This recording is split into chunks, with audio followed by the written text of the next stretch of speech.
एक बार की बात है, एक सुंदर गांव था जिसका नाम था हरिपुर। इस गांव के चारों ओर घने जंगल थे जो कई रहस्यों और जादुई जीवों से भरे थे।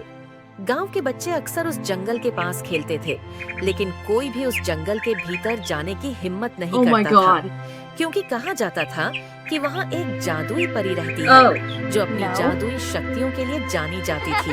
एक दिन गांव के छोटे बच्चे रघु और उसकी बहन सिया जंगल के पास खेल रहे थे।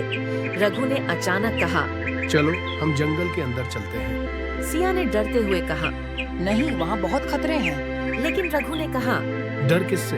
हमें तो जादुई परी से मिलना चाहिए। सिया ने सोचा, अगर रघु चला गया तो मुझे भी उसके साथ जाना होगा। इसलिए दोनों ने जंगल की ओर कदम बढ़ाए। जंगल में कदम रखते ही उन्हें एक अजीब सा एहसास हुआ। पेड़ के पत्ते हिल रहे थे और हवा में एक मीठी खुशबू फैली हुई थी। वे धीरे धीरे आगे बढ़े और अचानक एक चमकती रोशनी देखी। वो रोशनी एक खूबसूरत परी की थी जो एक चमकते फूल के पास बैठी थी। परी ने उन्हें देखकर कहा, क्या तुम यहाँ मुझे देखने आए हो? रघु ने कहा, हाँ, हम आपको देखने आए हैं। परी ने मुस्कुराते हुए कहा, तुम्हारी हिम्मत काबिले तारीफ है। परी ने उन्हें अपने पास बुलाया और कहा, क्या तुम जानते हो इस जंगल में एक अनमोल खजाना छिपा है? सिया ने चकित होकर पूछा, खजाना? वो कहाँ है? परी ने कहा, इस खजाने को पाने के लिए तुम्हें 3 चुनौतीपूर्ण कार्य पूरे करने होंगे। रघु और सिया ने उत्सुकता से कहा, क्या है वो कार्य? परी ने कहा, पहला कार्य है, तुम्हें एक गाय की मदद करनी होगी। गाय जंगल में खो गई है और उसे अपने घर लौटने में मदद चाहिए। दोनों भाई बहन ने तुरंत कहा, हम मदद करेंगे। वे गाय की तलाश में जंगल के भीतर आगे बढ़े। कुछ देर बाद उन्हें एक गाय मिली जो घबरा रही थी। गाय ने कहा, मैं अपने घर से खो गई हूँ। सिया ने कहा, हम तुम्हारी मदद करेंगे। उन्होंने गाय को शांत किया और उसके साथ चलने लगे। गाय ने रास्ता बताया और धीरे धीरे वे उसे उसके गांव के पास ले गए। गाय ने खुशी से कहा, धन्यवाद बच्चों। फिर वे वापस परी के पास लौटे। परी ने कहा, तुमने पहले कार्य में सफलता प्राप्त की है। अब तुम्हें दूसरा कार्य करना है। दूसरा कार्य है, तुम्हें एक खोई हुई चिड़िया को ढूंढना होगा। रघु और सिया ने कहा, चलो हम उसे ढूंढते हैं। वे चिड़िया की आवाज सुनने के लिए जंगल में आगे बढ़े। कुछ ही देर में उन्होंने एक चिड़िया को देखा जो एक पेड़ की टहनी पर फंसी हुई थी। रघु ने कहा, चिड़िया, हम तुम्हारी मदद करेंगे। उन्होंने चिड़िया को धीरे धीरे छुड़ाया। चिड़िया ने कहा, धन्यवाद बच्चों, अब तुम मुझे मेरे दोस्तों के पास छोड़ दो। वे चिड़िया को उसके दोस्तों के पास ले गए और चिड़िया ने कहा, तुमने मेरी जान बचाई। वे फिर से परी के पास लौटे। परी ने कहा, तुमने दूसरा कार्य भी पूरा कर लिया है। अब तुम्हें तीसरा और अंतिम कार्य करना है।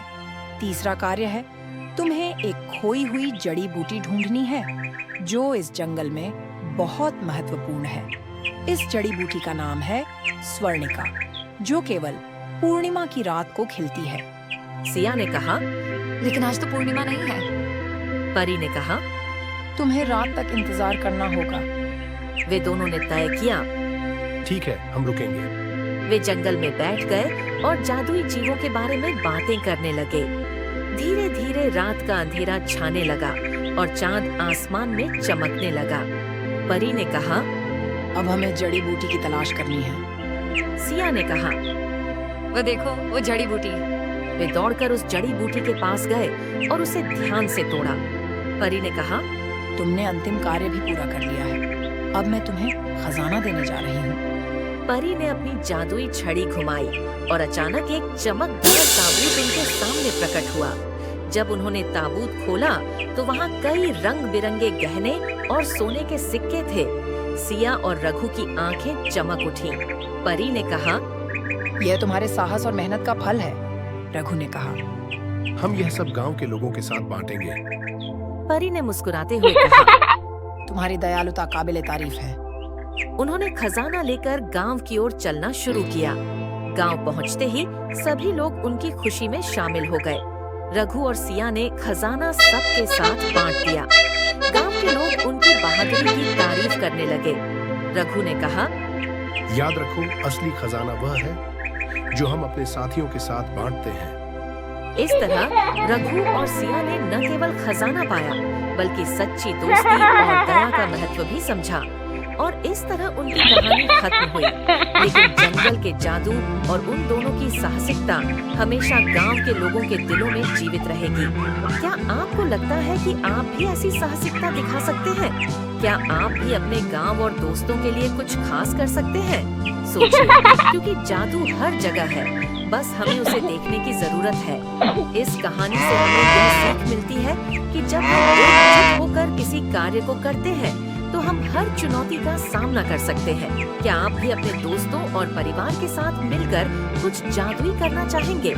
शायद अगली बार आप खुद जादुई अनुभव का हिस्सा बने।